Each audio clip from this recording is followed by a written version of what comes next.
Jelaskan terkait Tuhan ada di mana? Tuhan itu tidak bisa dijelaskan, tapi bisa diakui dan dikukuhkan pada diri masing-masing orang. Apakah dia sudah mengadakan perjumpaan dengan dia? Kalau belum, jangan cerita Tuhan. Memang. Nanti yang kalian sembah cuma angan-angan. Menyembah angan-angan itu sama saja dengan menyembah pohon. Enggak usah bercerita tentang Tuhan, tapi lihatlah karya Tuhan buat umat manusia dan makhluk-makhluknya yang ada di muka bumi. Itu saja. Alam ini membuat kita mengerti apa artinya sebuah kehidupan. Kalau tidak bisa membaca alam, maka jangan tinggal di bumi. Karena bumi ini adalah tempat tamannya Nabi, tamannya Rasulullah. Hataman Nabi, hataman Nabi, ya Rasulullah. Baru kita bisa tinggal di Aradatul Jannah, surganya Tuhan. Aradatul Jannah itu ada di bumi. Jangan kalian cari-cari lagi. Berarti Kalau kalian mencari-cari tentang surga dan pahala, itu nonsen. Tapi nikmatilah hidup ini. Karena yang nikmat itu pasti mati dan memutuskan rasa.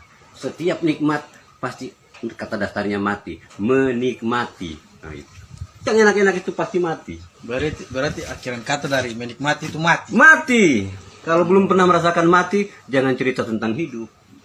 Kalau mau hidup, mati dulu. Berarti saya perlu mencari tahu tentang keberadaan Tuhan. Tuhan tidak perlu dicari. Betul. Dalam setiap sendi-sendi kehidupan manusia, Tuhan sudah selalu ada. Tanpa Tuhan maka tidak ada kehidupan. Karena Tuhan adalah sumber kehidupan dan Tuhan adalah sumber kebenaran, Tuhan adalah sumber kekuatan. Tanpa Tuhan tidak ada kekuatan. Seluruh nabi-nabi juga punya kekuatan dari Tuhan. Kalau hei Musa, belahkan tongkatmu ke laut itu, maka laut itu akan terbelah. Bukan tongkat Musanya, tapi kuasa Tuhannya. Karena pemilik kekuasaan. Sepakat. Pemilik kekuasaan cuma Allah yang punya kudrat dan iradat. Barang siapa makhluk yang sudah mempunyai kudrat dan iradat, maka dia bisa melakukan sesuatu sesuai kehendaknya. Dia punya kuasa dan dia punya kehendak. Apapun yang dia kehendaki terjadi, maka terjadilah. Kalau itu sudah dimiliki oleh insan-insan manusia yang suci, nah kalau di zaman sekarang sangat sulit.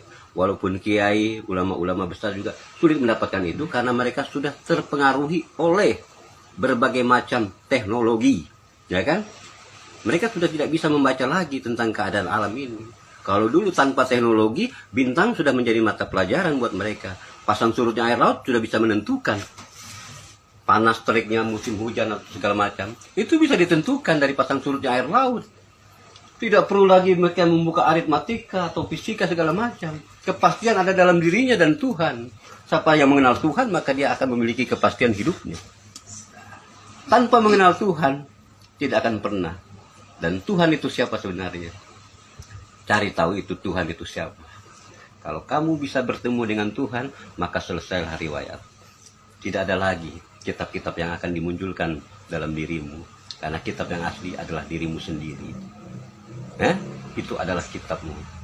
Nafsi-nafsi.